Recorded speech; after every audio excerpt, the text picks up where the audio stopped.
What cheer! I'm Cook Benny and welcome to Reheated History, Food for Thought. I've got full episodes with recipes every Sunday, but this is our midweek deep dive where we look at the why behind the what. The stories, the struggles, and the strange facts that explain why these dishes even exist in the first place. This week we cover ash cakes, a bread you cook straight in the fire. Now why would you do that?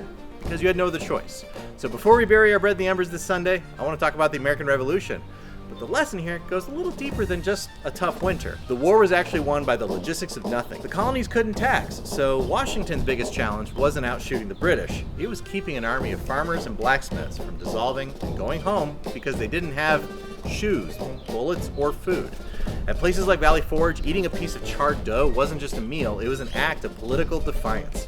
It was proof that the citizen soldier could endure more than a professional empire. The revolution wasn't just won by fighting, it was won by outlasting. By surviving that winter, the Continental Army had stayed a threat long enough for the conflict to go global. The moment the French entered the fray after the Battle of Saratoga, this stopped being a local rebellion and turned into a tiny world war.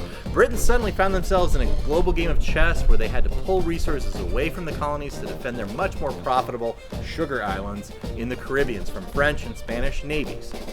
We didn't just win because of our ideals. We won because the citizen soldier was tough enough to stay in the game until the British realized the 13 colonies had become a secondary front in a massive global war that they couldn't afford to keep fighting.